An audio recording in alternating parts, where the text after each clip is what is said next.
Assalamualaikum, apa khabar semua? Moga korang semua sihat. Okay, jumpa lagi dalam channel Little Heaven Homestay dan saya Fatona. Okay, hari ni saya nak kongsi dengan korang jenis-jenis teknik kompos yang saya guna dekat kebun dapur dan sekitar rumah saya. Okay, jom. Sebelum tu saya nak ingatkan korang, video kali ni dia agak menggelikan sikit sebab ialah benda yang dikompos kan. Jadi tapi saya tak rasa nak sorokkan ataupun nak kabur-kaburkan apa-apa sebab saya nak korang faham apa benda tu kan. Macam tu. Okey, yang pertama dia teknik kompos tower, warm tower macam tu lah. Kat sini saya letak sisa dapur sahaja. Sisi yang tak habis, nasi tak habis, kulit bawang, apa-apa benda yang tak habis, kulit telur macam korang, kulit telur, kulit bawang. Lepas tu ada nenas punya kulit, nenas punya tampuk dia kan. Semua saya letak kat sini. Ini dia tanam. Ni saya tanam dekat dalam tanah yang ni. Pada mula-mula saya cuma letak sisa kebun je, tapi macam tak cukup kan. Jadi saya letak. Dan kemudian saya tak ada ayam kampung saya semua mati awal tahun, hujung tahun yang lepas 2021. Jadi saya tak ada benda yang boleh bantu kompos saya punya ni, sisa dapur ni. Jadi saya letak dalam ni. Ni saya letak dalam 2 hari sekali. Kalau macam dah penuh, kena stop lah kan, bagi dia turun dulu. Lepas tu barulah kita boleh isi lagi. Ni saya tak ada siram, tak ada apa. Memang dari air daripada benda-benda yang mereput dalam ni lah. Kan? Lepas tu nak tahu benda tu berfungsi ke tak. Maksudnya kitaran tu berfungsi ke tak. Dia tengoklah penurunan ni, benda ni, dia punya isi dia ni kan menurun ke tak. Ni saya tak ada keluarkan apa-apa. Memang ni akan jadi baja kepada pokok asparagus, pokok serai dan pokok-pokok yang ada kat sini lah. Ni dia ada lubang tau. Dia lubang. Jarak ni saya buat-buat je, kadar boleh cacing masuk dan boleh air kompos ni dia keluar macam tu. So, siapa yang bertugas untuk mereputkan benda ni, saya tak tahu. Tapi yang pastinya ada ulat daripada lalat punya. Lepas tu rasanya ada cacing juga sebabnya sentiasa keperluan diorang tu, makanan tu ada kan. Kebiasaannya memang diorang ada lah. Cacing ni memang cacing original dekat tanah ni. Saya tak ada ambil cacing luar. Pada asalnya memang tak ada cacing. Lepas tu bila dah ada benda yang boleh dimakan, jadi adalah cacing kat sini. Okey, salah satu teknik yang bagus untuk kita kompos sisa dapur. Dan kita buat baja free untuk pokok kita.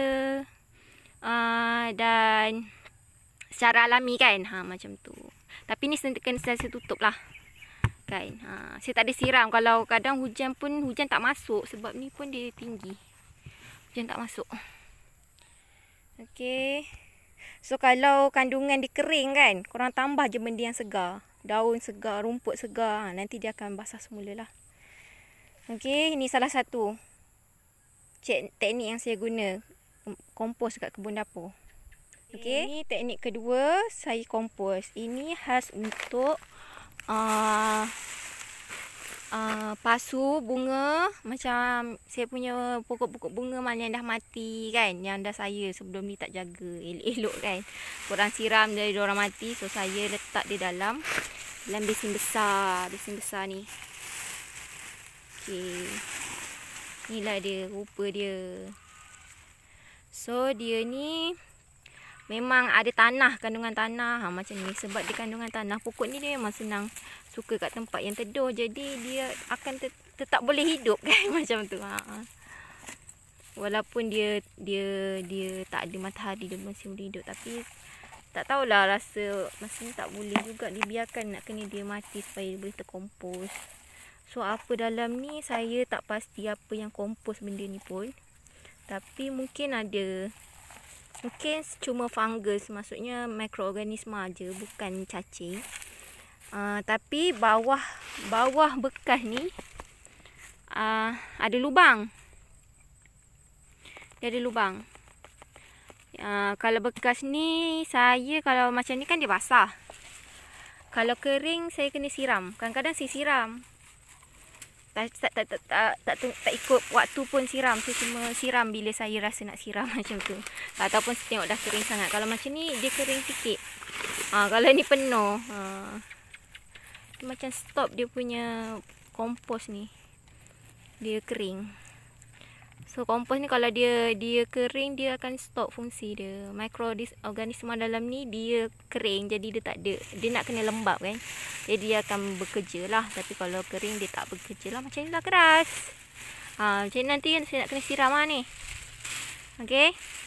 Ini tak berapa nak geli sebab ini adalah tanah daripada pasu. Untuk kita generate, naikkan balik mikroorganisma dalam dia. Ini saya tak dicampur sisa dapur tau. Tak dicampur. Memang khas tanah daripada pasu yang dah tak ada mikrob. Okey, saya siram tu dekat dalam ni. Ini adalah daripada air baja. Ni penuh dengan Zola. Ni saya ada letak arnab punya kencing. Air kencing arnab, jadi saya letak dalam ni. So dia menjadi baju yang elok lah. Sebab tu saya punya Zola ni lawa kan. So saya guna untuk siram kat situ dua tu. Yang ketiga ni untuk bahagian kompos yang ni saya tak siap lagi ni. Sebabnya ni beg saya dah lama tinggal. Beg cendawan ni. Saya kompos kat sini. Jadi kat sini macam benda-benda yang besar lah.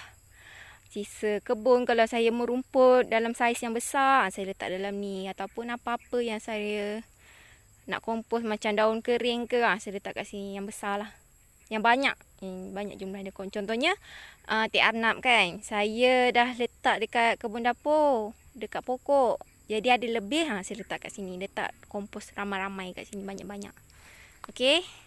Ni tempat kompos paling besar dekat kebun dapur saya. Okey, ni yang keempat. Ni dekat cacing banyak. Dia nak larikan diri ke mana ni? Dia nak pergi dah. Ni cacing, memang cacing kompos. Memang dia bekerja untuk buat kompos. Dia orang ni tak duduk dalam tanah, dia duduk atas tanah. Okey. Ini sisa daripada arnab sahaja. Dari arnab tu saya bersihkan kandang dia. Jadi saya kumpul, saya letak kat sini. So diorang ni lah yang akan bekerja membuat kompos ni. Ni yang dah siap. Okay, ni yang belum. Diorang tak nak makan ke? Saya bagi diorang tak nak makan. So ni diorang dah habis dah tak berminat untuk menguruskan lah kiranya ni. Dia pergi ke, kadang-kadang sebab panas kan. Sebabnya matahari hadap ke sana kalau petang. Jadi sebelah sini agak panas. Jadi dia mungkin ke sini sebab ke arah sini sebab sini teduh sikit, sejuk macam tu lah kan. Diorang ni tak boleh panas. Cerewet diorang ni. Diorang tak nak lembab, diorang tak nak panas. Diorang tak nak basah tak nak. Jadi sebab tu diorang ni tak duduk dalam tanah, diorang duduk atas tanah. Ini memang saya beli dulu, tapi ni dah ada diorang hidup dengan sendirinya sampai saya menguruskan diorang. Pada asalnya memanglah saya letak sisa arnab ni saya kumpul, saya letak dalam guni. So diorang berminat, so diorang komposkan lah. Saya punya ni dalam guni ni saya akan biarkan, jadi diorang akan buat kerja dalam ni. So, tak nampak.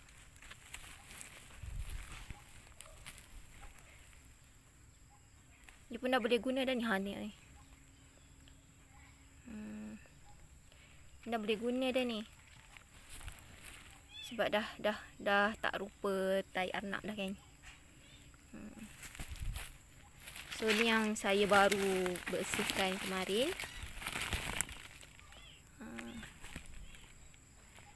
Tak nampak, gelap.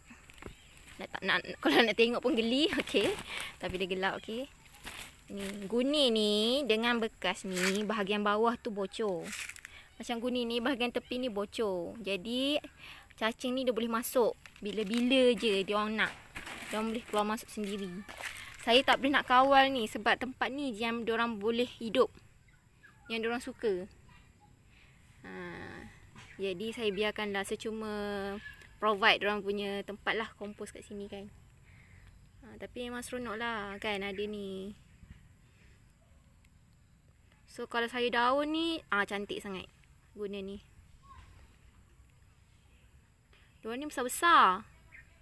Tak macam cacing tanah biasa je. Lepas tu diorang macam ni lah.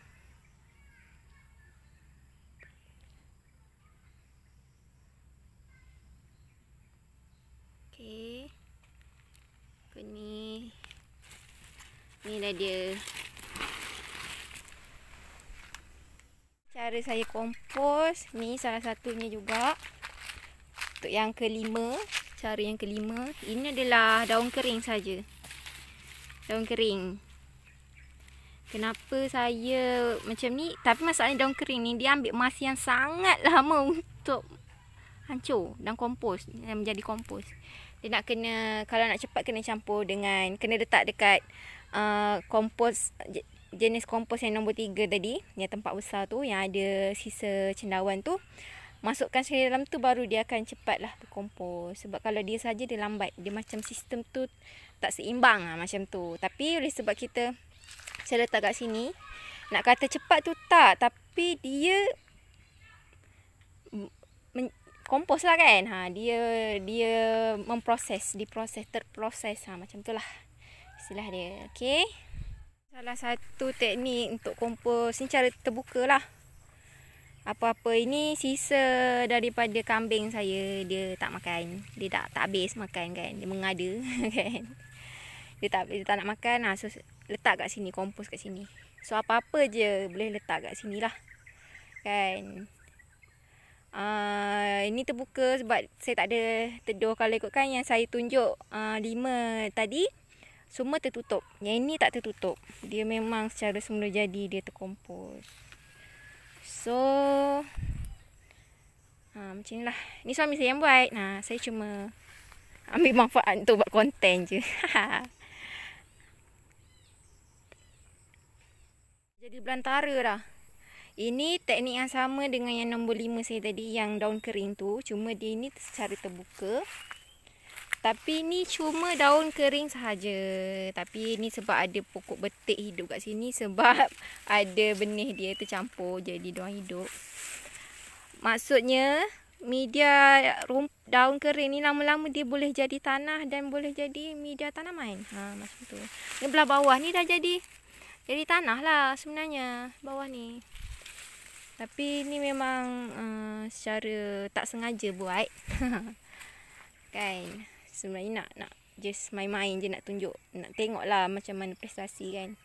Teknik apa yang boleh guna kan. Jadi ni daun kering daripada pokok durian ni. Ni pokok durian. Jadi jatuh kadang-kadang kita dah mixing cantik kan. Daun dia banyak, so letak dalam ni. So dia akan kompos secara semula jadilah.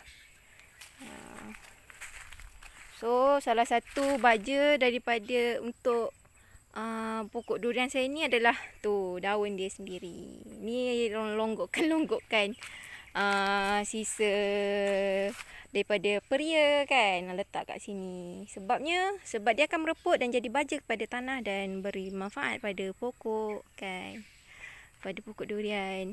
Itulah. Ada satu lagi teknik kompos yang saya terlepas pandang tadi. Jom. Dapur saya, ni salah oleh sebab dia kosong, jadi saya lupa nak cerita pasal ni. Ini adalah bekas untuk kompos baja air. Untuk macam mana? Macam ni. Ni saya isi air separuh, lepas tu saya penuhkan dengan sisa kebun. Rumput, saya trim apa-apa, trim pokok, trim macam-macam lah kan. Saya trim Pokok ni saya tak tak masuk. Maksudnya apa-apa tumbuhan yang saya dah nak buang kan, nak keluarkan daripada tanah, saya letak dalam ni. Semualah. Sebabnya biasa kalau saya macam mana? Biasa saya merumput tu, dia ada sekali dengan tanah sikit-sikit kan. Tu sekali. Tanah tu berfungsi untuk mikrob, untuk bina mikrob dalam ni. Kalau ikut teknik yang betul, memang ada tanah sikit, air tu kalau boleh air hujan. Lepas tu rumput, apa-apa sahaja jenis rumput. Okey. Teknik ni yang saya rasa dia paling mudah sebabnya dia jadi bajai. Ini saya ada simpan baki yang lepas. Oh, ngerinya.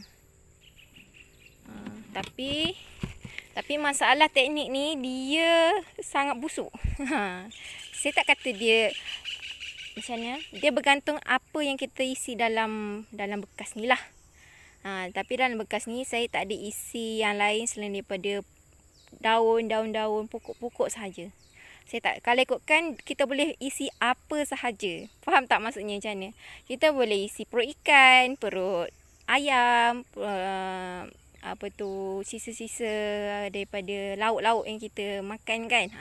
Semua boleh letak, tapi saya tak nak letak sebab kalau tak bau dia lagi power kan.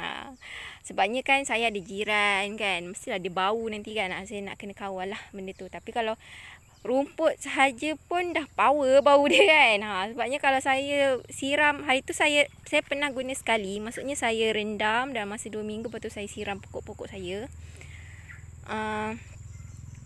Masa hari saya siram tu,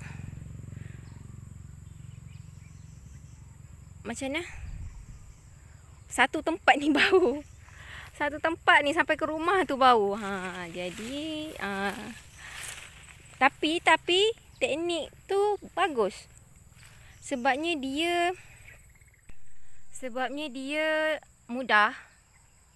Lepas tu dia pokok kita mudah nak serap. Mudah nak buat, mudah nak serap. Lepas tu kita tak perlu nak godeh sangat. Saya godeh sikit lah. Tiap kali saya isi rumput, saya tekan-tekan biar dia air dia tenggelam kan. Lepas tu bila kita nak siram tu, kita boleh campur lagi dengan air lain supaya dia macam kurang pekat ke, ataupun bagi cukup kawasan ke kan, bagi semua tumbuh-tumbuhan kita, tanaman kita dapat macam tu. Lepas tu kalau saya satu tong tu saya tak tahu berapa liter, tapi cukup untuk kebun dapur saya lah secara kasarnya. Maksudnya saya tak betul-betul satu-satu saya siram rawak macam tu. Sebabnya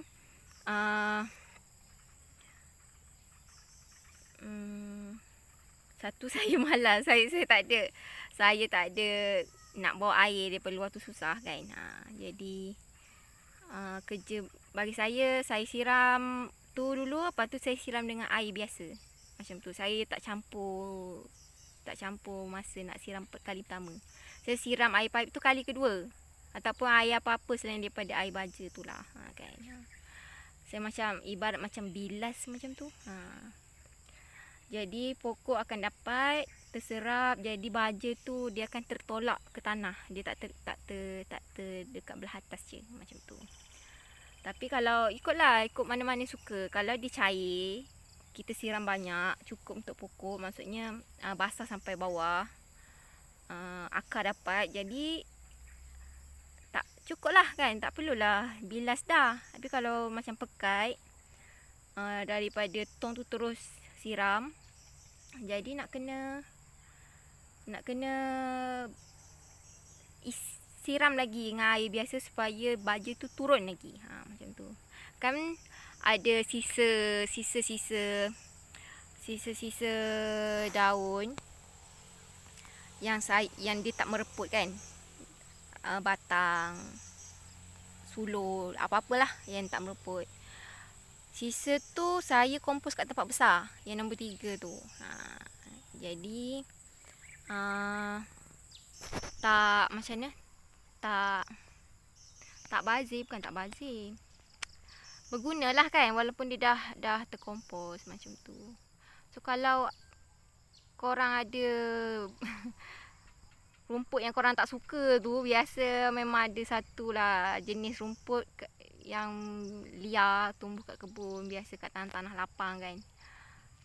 Ambil, kompos kan. Lepas tu siram dekat pokok-pokok bunga ke kan. Tapi baja yang saya faham, kandungan baja yang ada dalam kompos air tu, baja air, dia lebih pada untuk pembesaran pokok, untuk daun, untuk cantik gemuk macam tu lah. Dia tak lebih pada bunga atau tak lebih pada buah, macam tu. Kalau untuk saya daun sesuai sangat, so kita tak perlu nak siram banyak kali. Ikutlah cara teknik menyiram tu macam mana kan, ikut suka.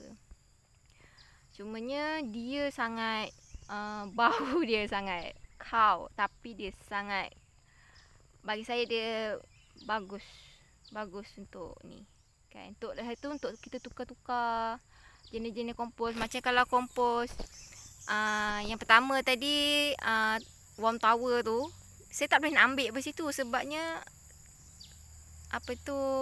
tumbuhan sekitar dia tu dah perlukan kan. Saya tak boleh nak ambil dari situ. Kalau daripada yang kedua tadi, dia cuma untuk tanah kan. Jadi dia tak ada nutrien daripada buah, daripada daun kan. Apa yang contohnya, kalau daripada pasu tu ada rumput, itu je lah yang proses. Tak adalah saya nak tambah-tambah kat luar kan. Lepas tu yang ketiga tu, dia ambil masa yang agak lama untuk proses kan. Jadi untuk tukar-tukar jenis baja tu sesuai lah, digalakkan lah ada kan. Kalau kita buat macam pekat, kita boleh tambah air kan. Jadi okey lah kan bagi saya. Contoh cara je, maksudnya kita tahu kita sentiasa baja pokok-pokok kita. Tak perlu nak fikir baja luar dah kan. Dia semua daripada apa yang kita makan, apa yang dah ada kat kebun, apa yang ada daripada sisa dapur kan. So kalau korang ada teknik kompos yang lain, silalah komen, kongsi dengan saya, so saya boleh cuba kan. Mana tahu sama-sama kita boleh dapat manfaat kan. Pokok cantik, pokok sihat kan, kita pun sihat makan, suasana kita punya environment pun tak rosak kan. Walaupun kita, yalah macam saya ni, macam suami saya kan buat komersial, jadi dia guna kimia, guna racun kimia, guna baja kimia kan. Tapi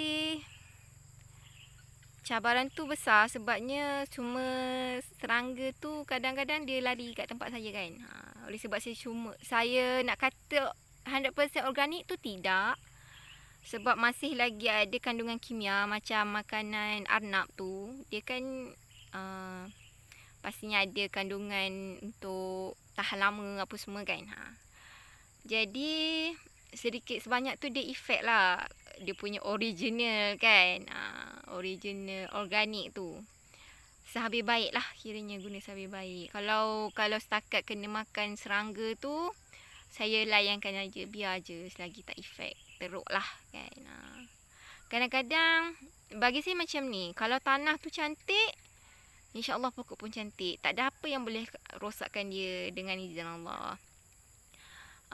Cuma saya kena jagalah kandungan tanah tu lah kan. Nutrien tanah tu kena jaga. Macam kita kena jaga hati kita, macam tu lah. Tanah elok, tumbuhan elok. Hati kita elok, kita pun boleh jadi orang yang elok. Macam tu lah kan, ibaratnya. So semoga kita sama-sama dapat manfaat. Jumpa lagi dalam video akan datang. Okay, insyaAllah. Assalamualaikum. Bye.